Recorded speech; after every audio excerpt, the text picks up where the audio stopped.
Okay, mate, you've got your asbestos report. I've brought Brett in, who's an absolute expert at all things government and regulatory come asbestos. Now, Brett, you and I both know that in terms of asbestos removal, there's a lot of cowboys in this industry. Some homeowners will go and get asbestos removed, thinking they're using professionals, and then we've seen the news reports where suddenly a truckload of asbestos is dumped out the front of a childcare centre.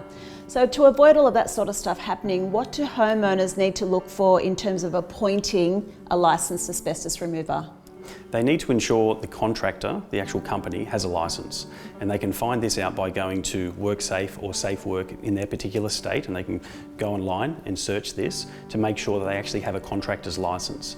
And those contractors will then have people that will work for them that will have removal tickets. So you've got a licence and then you have removal tickets. Okay, so the head contractor, typically the owner of the business, will have a licence and all their workers will have a ticket that says they've undergone some level of asbestos training. Correct. When people get asbestos removed from their property, talk to me about tipping dockets or tipping receipts. So when you take it from the actual premises, you'll take it then to a landfill that is licensed to accept asbestos, and then they'll provide you with some documentation, typically a docket, at the point of when you actually leave the disposal facility, that will say you've tipped asbestos.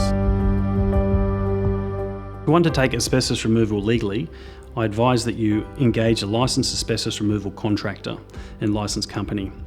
This will then ensure that the notifications to neighbours and the state regulatory authorities such as Safe Work New South Wales is undertaken. They will come to site, they will erect signage, they'll set up fencing, and they'll undertake removal works with ticketed personnel, and they will double wrap in 200 micron plastic and dispose of the asbestos legally. Once this is undertaken, they'll then ensure that a clearance certificate is obtained through an independent competent person or licensed asbestos assessor to allow reoccupation of that area without PPE.